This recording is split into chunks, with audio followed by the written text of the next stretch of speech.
Hello everyone, welcome back. This week I'm going to be sharing with you different ways you can streamline your classroom and have a good flow and make things run smoothly.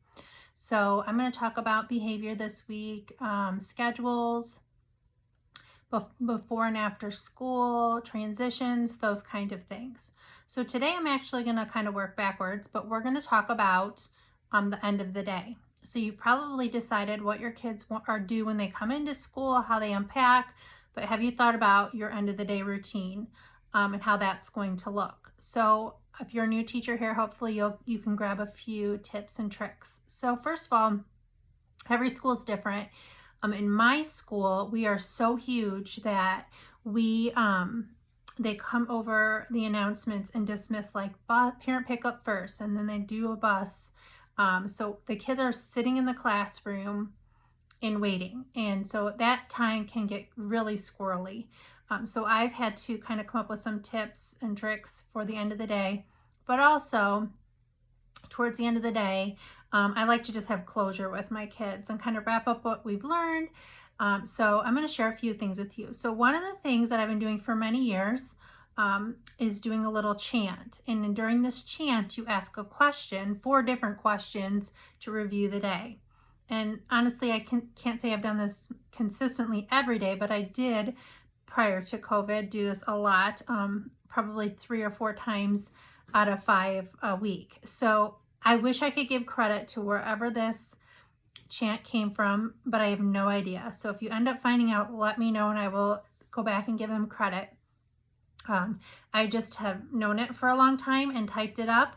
So today I will leave a link for you to grab this if you want to use it in your class. So I have just like a colorful one here and another one that's just in black and white, and I printed it on colored paper. And I did put this right on my wall with my little end of the day routine. So I'm not a singer, but I'm going to kind of go over it. So we just clap it and we say, today was lots of fun. Here comes question number 1. And then I ask a question about something that we learned for the day. So anything, I try to like cover the main subjects, like a math question or something about the story or the read aloud or whatever. There is always lots to do. Here comes question number 2. And after you do this a while too, the kids start doing it with you. We are busy as can be. Here comes question number 3.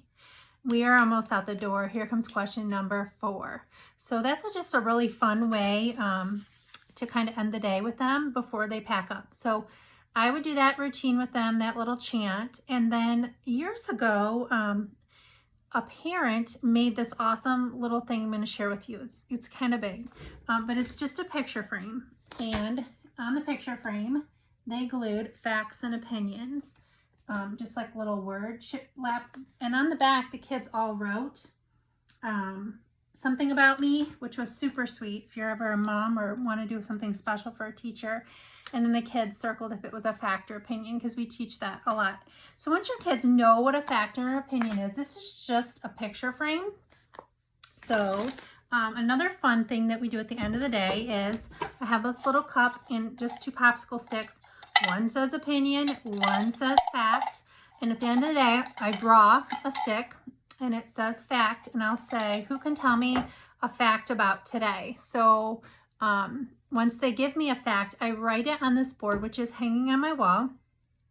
And I put their name below it. So I think it's pretty cool. Their name is on this board. So if it's an opinion, then they're allowed to give their opinion of the day too, of something that happened during the day. So it kind of like reviews fact and opinion daily, and it allows them to kind of share. And it's actually very reflective as a teacher, like to hear what they have to say about the day or what they learned or what stood out the most. So that's my second little goodie for the end of the day. So in my classroom, we have tables, and after I would have done both of these things, I would call one table at a time to get their mail from their mailbox. And then I have them bring it back to their table, and then they put their supplies in there and take their papers out, stuff their folders. And then once their folders stuffed, they can go in the hallway. We have lockers out in the hallway, and get their book bags. Then they bring their book bags and coats and all that back in the room and pack up in the classroom. And I'm telling you all this because, everybody has their own routines, and some teachers let the kids take their stuff out into the hallway and pack up, and then it just gets so messy and like they lose things. So if you've never done pack up before, I highly suggest you have them put everything in their folder at their table, and don't let them take their folders, if you do have a hallway with lockers, out in the hallway, because it's just a disaster with little kids. So we're all packed up now and we're waiting. And so this is where behavior problems can happen. And there's kids coming up to you asking you questions, maybe the phone's ringing. It can get a little bit crazy. So I have my kids stay in their seats. They sit down in their seats, their book bags, and wait. And one of the best things I did, I actually purchased this for movement breaks, and it ended up becoming our end of the day routine. And it is just charades. So I have this little basket here. It's the game charades. Even during COVID, I could have one kid get a card, come up in front of everybody and act it out, and then we guessed what they were while we were waiting. So if you don't have charades, buy it on Amazon. I would definitely purchase it. It's a fun little end of the day game that you can play to kind of keep your kids occupied while waiting to go home, and if you have extra time. And it could be a movement break too. So that is my tip today, is to not necessarily use all the ideas or any of the ideas I gave you, but just to reflect on what do you want to happen at the end of your day.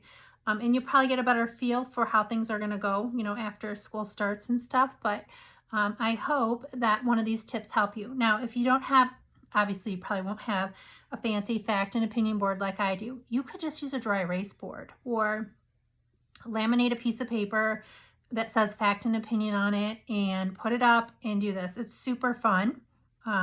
So I highly encourage you to do that as well. And the chant, like I said, if you want it, I will link it and you can grab it for free.